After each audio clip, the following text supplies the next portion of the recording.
사랑방 나눔지 우리 공부에 함께 동참해 주신 우리 모든 분들을 주님의 이름으로 환영하며 축복합니다. 오늘은 5월 둘째 주 우리 사무엘상 1장 1절로 18절 말씀 중심으로 애통하는 자에게 주시는 응답이라는 그런 제목으로 이번 주도 우리 사랑방 나눔 함께 하도록 하겠습니다.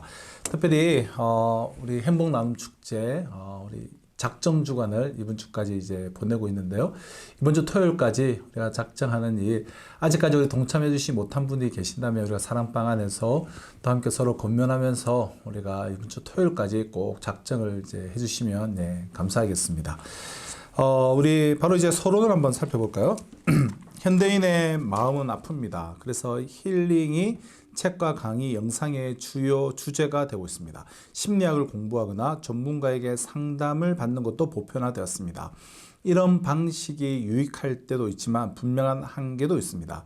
삶을 치유하는 진정한 위로와 회복은 창조주 하나님께 있습니다. 하나님은 자신 앞에서 애통하는 자를 위로하시는 분입니다.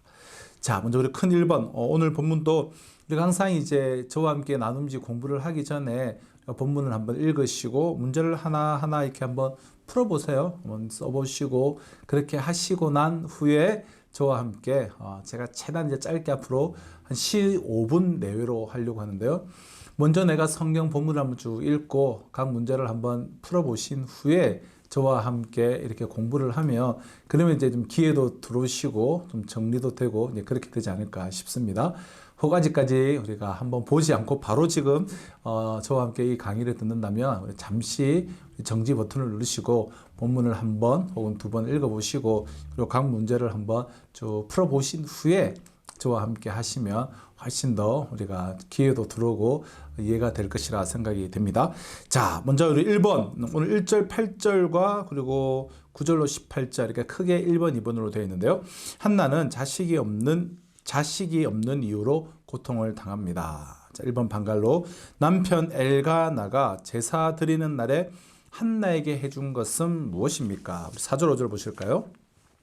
엘가나가 제사를 드리는 날에는 제물의 분깃을 그의 아내 분인나와 그의 모든 자녀에게 주고 한나에게는 갑절을 주니 이는 그를 사랑함이라. 그러나 여호와께서 그에게 임신하지 못하게 하시니 남편 엘가나 한나의 남편이죠. 제사 드리는 날에 한나에게 해준 것은 무엇인가?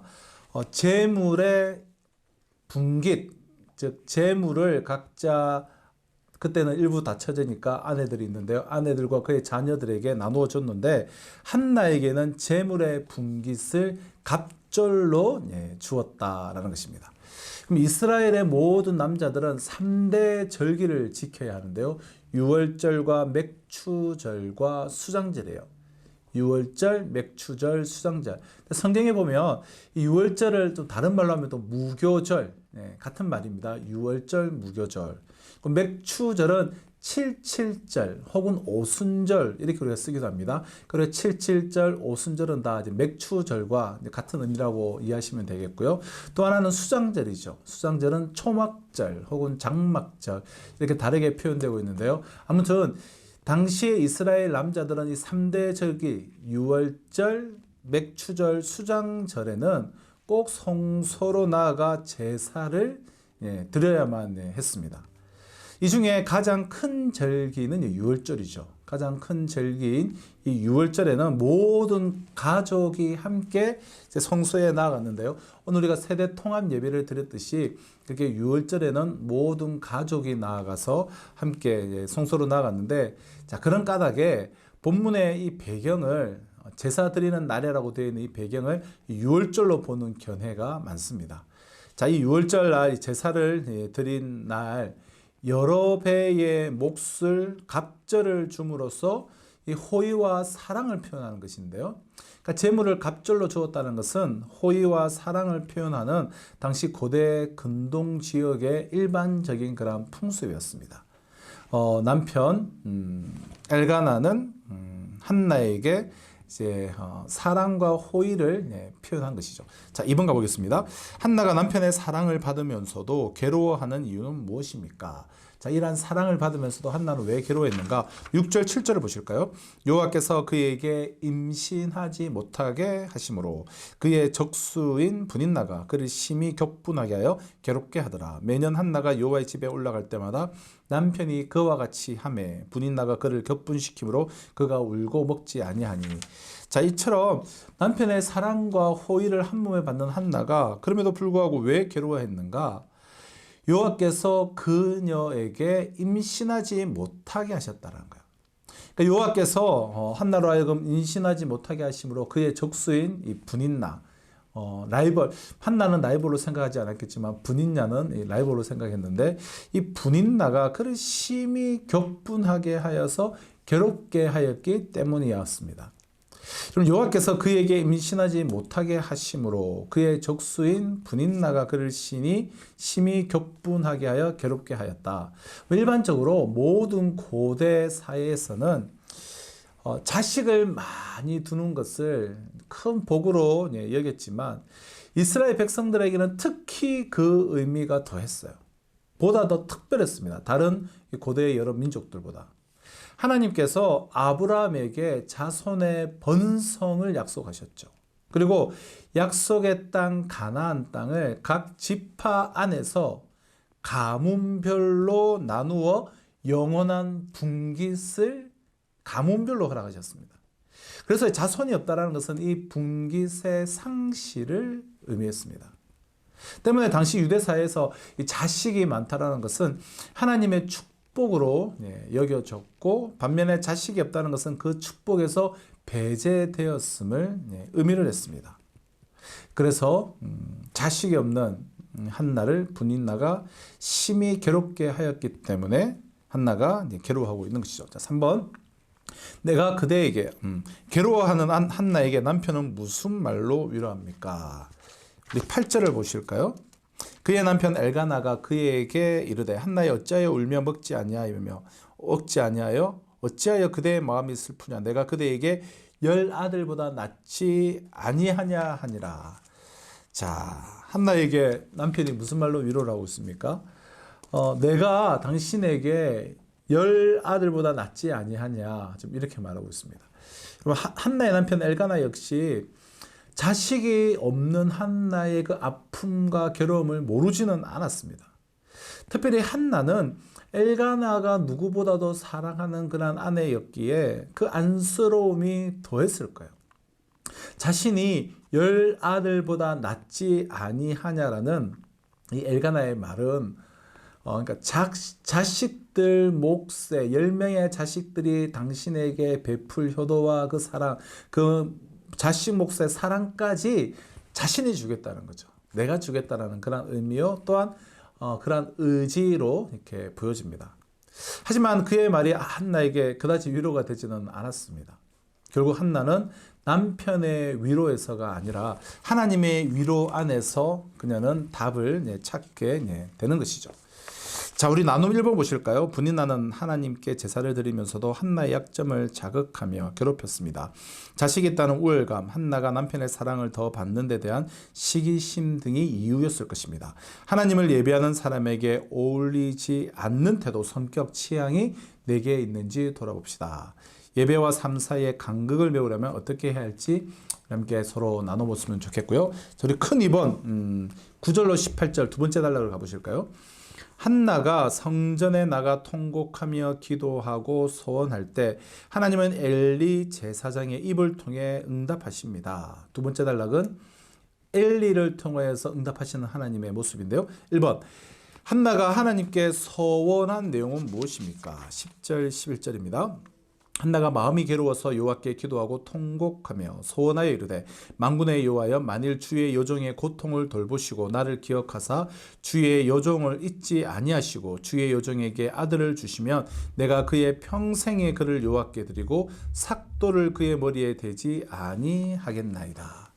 자, 1번 한나가 하나님께 소원한 내용이 무엇이죠?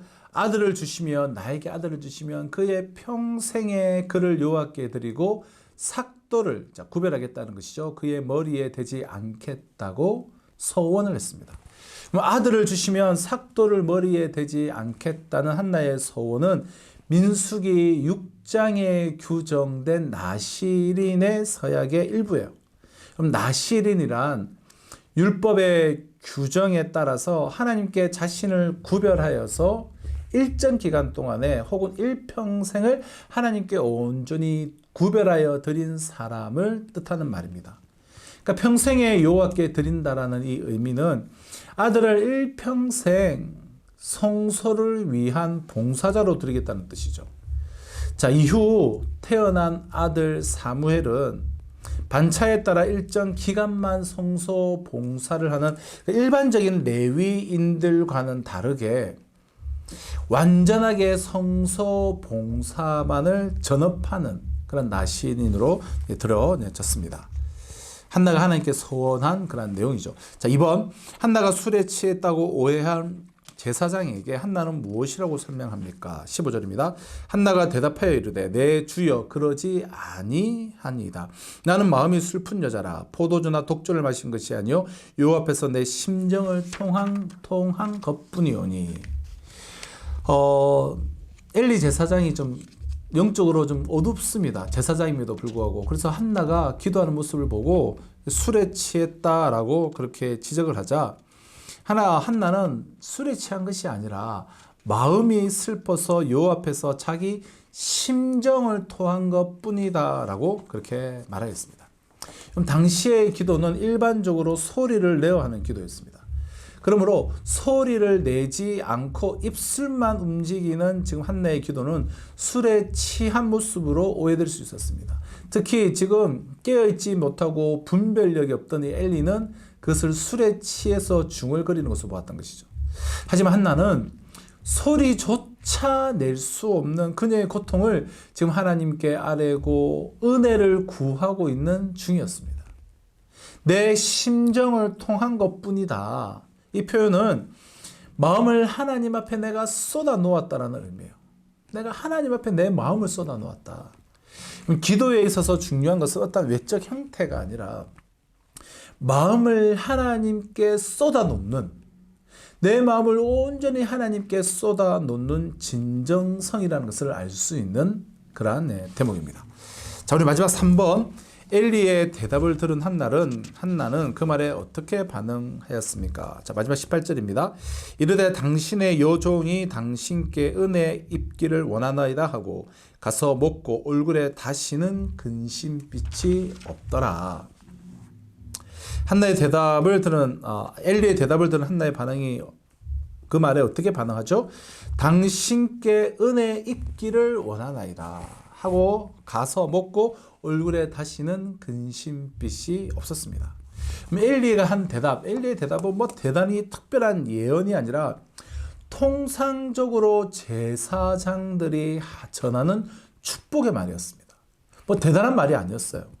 하지만 한나는 그 말 속에서 특별한 하나님의 응답과 위로를 경험했음이 분명합니다. 왜냐하면 그녀는 돌아가 더 이상 근심하지 않았기 때문이에요. 더 이상 근심하지 않았어요. 이는 그녀가 이미 하나님 앞에서 모든 마음을 쏟아 놓는 그런 기도를 한 이후였기에 가능한 일이었을 것입니다. 아직 현실이 변한 것은 아무것도 없었습니다. 하지만 그녀는 기도를 통해 이처럼 온전한 마음의 평안을 누릴 수가 있었어요. 애통하는 자에게 주시는 하나님의 풍성한 응답을 한나는 경험한 것입니다. 우리 나눔 2번, 또 나눔 3번, 우리 꼭 지금 살펴봤는 본문의 내용을 통하여서 우리 나눔 1번, 2번, 3번은 돌아가시면서 꼭 저마다 주신 약속의 말씀을 적용적으로 꼭 나누어 주시고 그렇게 이번 주도 우리 사랑방 모임을 진행하시면 감사하겠습니다. 사랑하는 성도 여러분, 정말 애통하는 자에게 주시는 그러한 하나님의 응답. 우리가 좀 삶의 여러 가지 고단과 어려움 가운데 특히 정말 이 불임의 상황과 같은 삶의 상황에서도 우리는 전적으로 하나님만을 신뢰하며 하나님께 간구하며 하나님의 은혜를 구할 때 애통하게 주시는 하나님의 응답을 날마다 경험하는 우리 모든 성도님들 되시기를 주님의 이름으로 축복합니다.